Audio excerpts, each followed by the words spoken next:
Hello and welcome to my video about my Unreal Engine project. The name of my project, the working name is Age of Transport. I'm doing a strategic game where the bottleneck of the whole system is the transportation. And today I will show you what I've already done, what's the idea and what we'll do next in the next future, in the near future. First of all, it's a C++ project. I do the most coding in C++. Almost nothing is in Blueprints,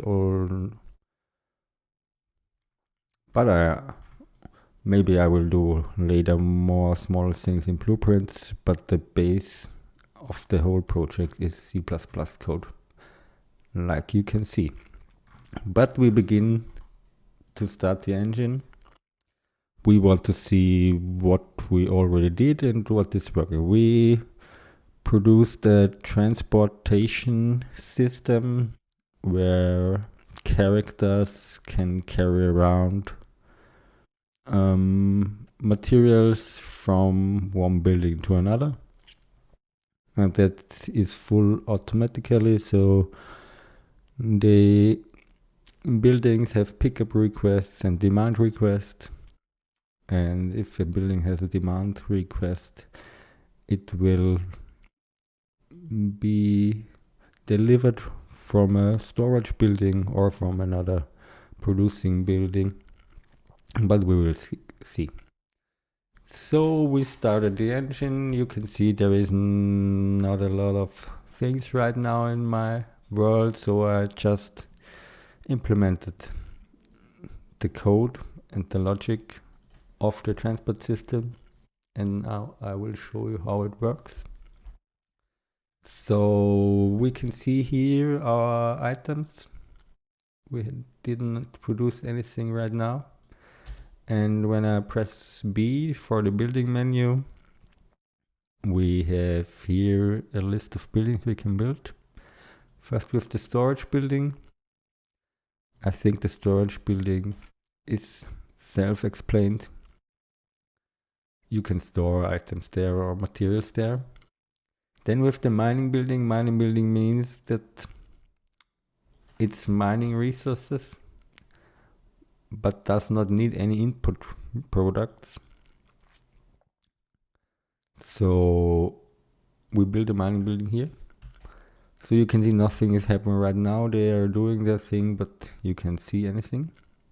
And then we have a factory building. Factory building is similar to a mining building, but needs input resources. So when I want to make a plank, I need some wood.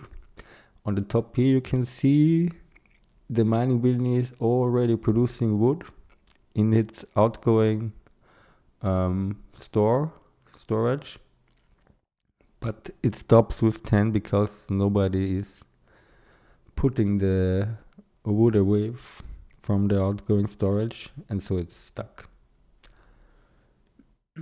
Basically we want to bring the wood to this factory building and make planks out of it. And now when I build a residential building, residential building means there are workers inside it, or one worker right now, and when I put it now, he will start to carry the things around. Now you can see he bring the wood to the input storage of the factory, and the rest of the wood he brings to storage. And we can see the factory building is already producing some planks and already stored planks in the storage building. So now what's the idea of the game is, the whole bottleneck of the game is the transporting.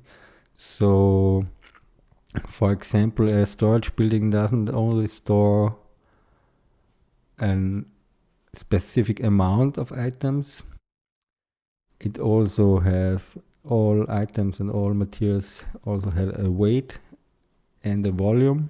So there has to be enough space, and when we transport the things around, the transport character has to have enough strength to carry the weight of the items. So it's not only numbers, it's also kilograms and cubic meters that are important when you store and when you carry around items. Right now we don't have any. We can add another residential building, but he has nothing to do right now, so he will be idle inside the building and does nothing. When we add more mining buildings and more storage buildings, because this one is already full, then it goes on working. But right now we have collision activated, so it could happen, like you see, that the transport character gets stuck when they are running the same way. In a future video we will handle this, but I still want the collision, because the idea is that the transporting is the problem, and when you have one road with 100 transport characters, it should be stuck, so that you manage the transport ways better to improve the speed of the transportation system. So this is the idea. There's a lot of things I'm missing, but I will show you now a little bit of the code, and then we talk about what we will do next, and then this introduction video will end. So the code, I already said I like C++, and that's why everything is written in this language, standard Unreal Engine language, of course. And what I did, basically I use a lot of components because I want to have the possibility to add functionality of transporting to every actor I have. It doesn't have to be a building, it can be anything.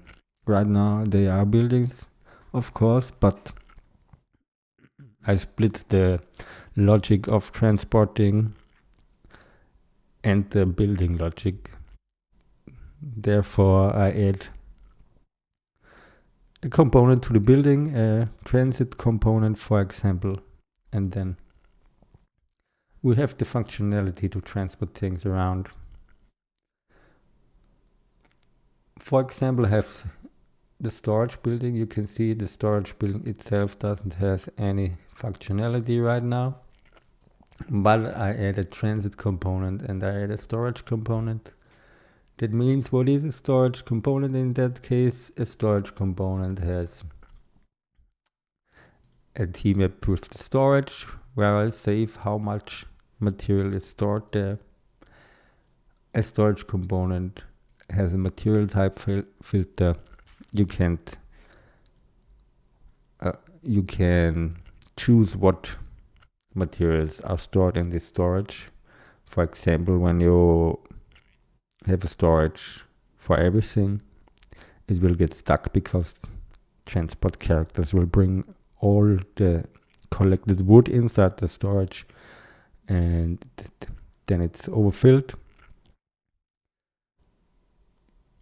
We just can use a filter to only allow planks in a storage, and then it will not get overfilled with wood.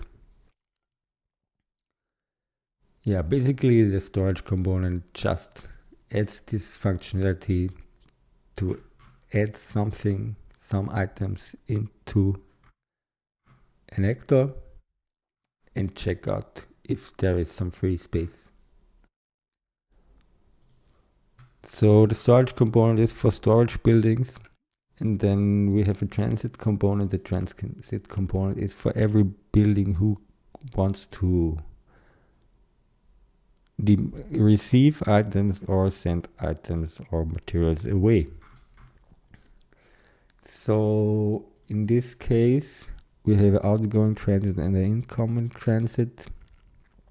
Outgoing, of course, means when I send materials away. Incoming, when I got something. When I get something. It's also a simple component. All of my buildings have a transit component. Here the mining building has a transit component. The factory building has a transit component. And the storage building has a transit component. Because all of them want to receive or send away materials.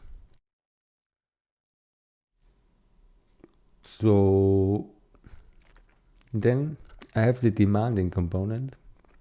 Demanding component means some buildings or some other actors in the game demand materials to work. In our case right now, the demanding building is the factory building, so it needs wood to create some planks.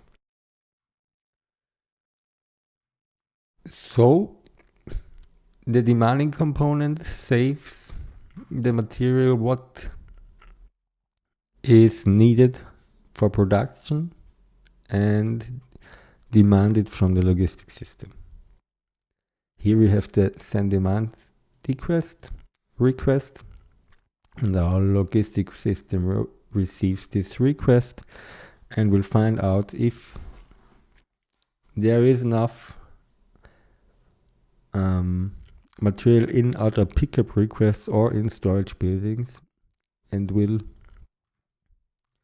send this to the demanding building. The last component I will want to show you is the transport component. The transport component is for the transport characters,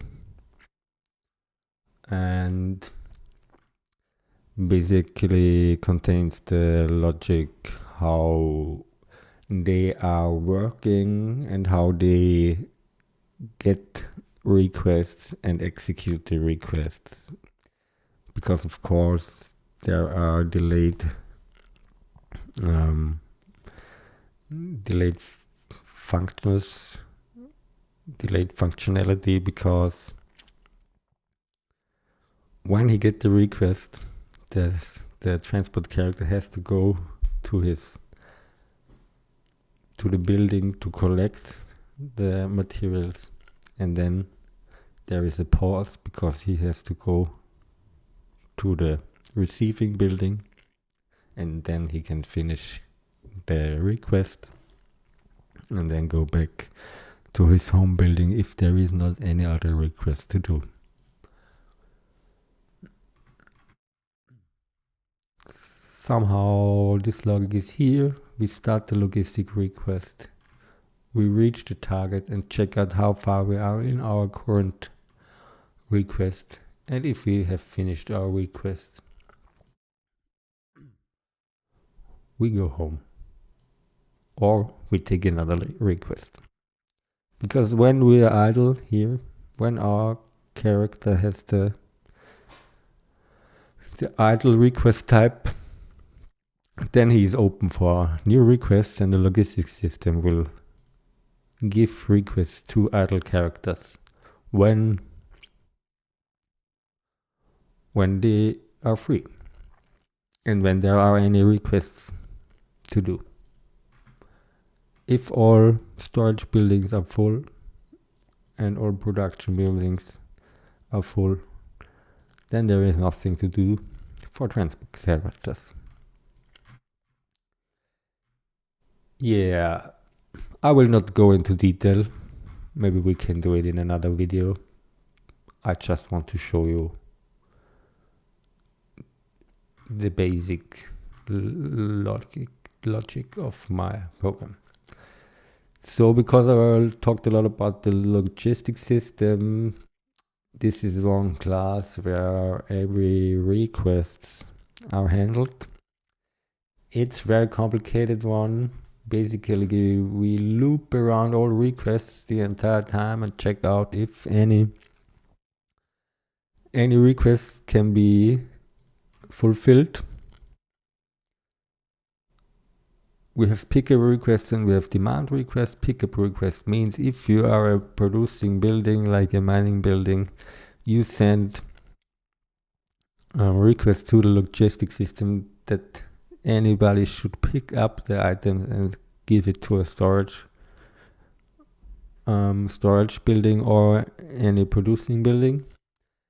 And if you are a demanding building, like the production building, you send requests which materials you are demanding from the logistics system. In our case, the factory building needs wood to produce some planks. And therefore, if any wood is used from the input in the building, then it will send a new demand request. Okay, we need more of this wood.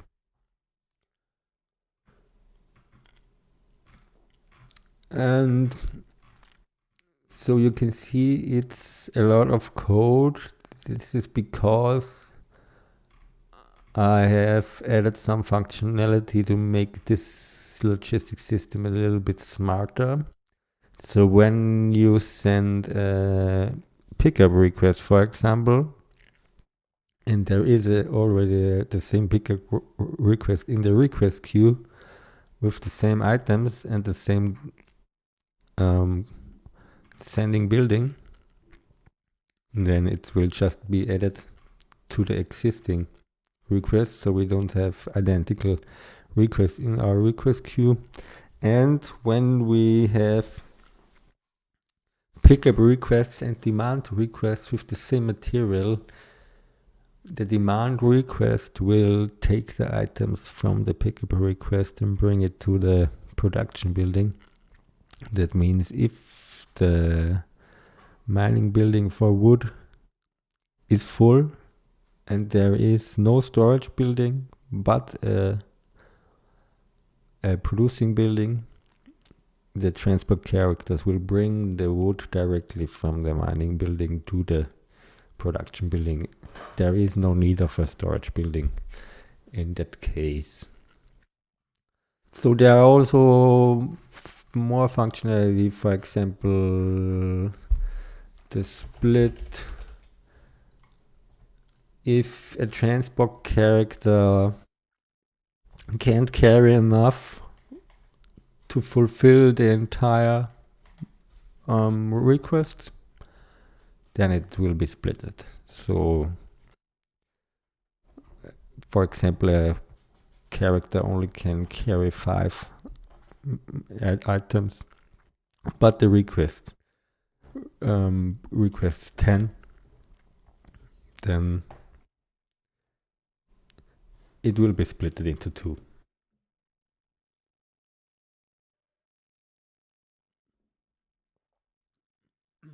So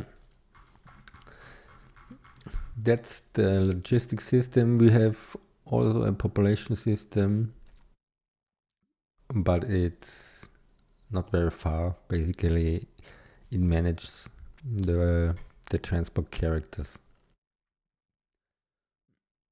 But I have to improve it and add some functionality, like a residential building needs some food that people can survive and work,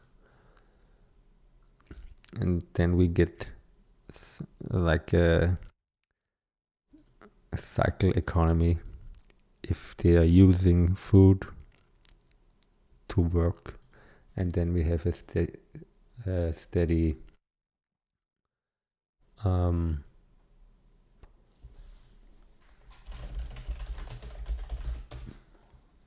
steady consumption of items, and we can't build that much residential buildings because we need some items. We need some resources to have them. Okay. So the next thing I'll show you, and maybe the last thing, is the transport character. I already told you I add the component here, the transport component for the transport functionality, and I have a custom AI controller. Therefore, I can control what is happening when the actors and the characters reach their goal. In this case, I use the onMove complete from AI controller from the transport character, and this is the function when a character reaches the goal. When he walks from one building to another, he reaches his goal when he reached the other building. And then he has to do stuff. He went to give away his items, or he has to collect items from the building. This is important because when they don't reach the goal, right now nothing will happen. But there is some functionality needed that they maybe go back and bring the stuff back they picked up, or they lose it. I have to think about it. What will happen when they are stuck and can't reach their goal, or their goal is not here anymore? They have to do some moving back or giving back or losing their items. Not sure right now. Okay, that's the transport character. And basically this is the base of the project. I show you again. We built some residential buildings, we built factory buildings, we built mining buildings, and we built storage buildings. And now when we add a lot of characters, I think they will get stuck. And this is what the problem should be. The player needs to find ways where they can carry around the things without getting stuck. You see, okay, right now they are not getting stuck, but now here we have it. This shouldn't happen. And now the whole system sucks. And now when I would play the game right now, I would have to think about why this is happening and how can I prevent it. In the future, you will be able to click one character and go back home, turn around or something like this to resolve such situations. But they will happen, and this is what the game is about. You have to optimize the transportation way and build smart. Build smart that the characters walk around freely and don't get stuck together. Or you have more one character with a transport car, for example, and he can transport more and don't need that much space. Good. Now we want to talk about what we want to do next. Basically, you can see there is not much information of the buildings. It's hard to find out what is inside there. You can check it here with my factory building. Okay, see there is one wood, but this is only the Unreal Engine editor, and I want to add functionality that when I click on a building, I get information about the production and what's inside this building, and have some buttons to activate or deactivate the building or change some settings of the building.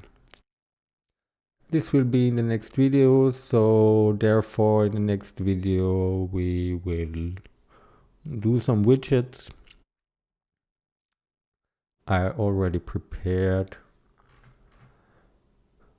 some widget elements. For example, I made my custom UI button that is able, like you see here, to collapse and add information. And I have some widgets for building and for view the resources. And we stick to that and add an information screen for buildings and characters. I hope you like my project. I have very much fun programming it. And now I will stream it on Twitch and make some videos on YouTube to show you my way to the game. Show you the way how an Unreal Engine game is developed.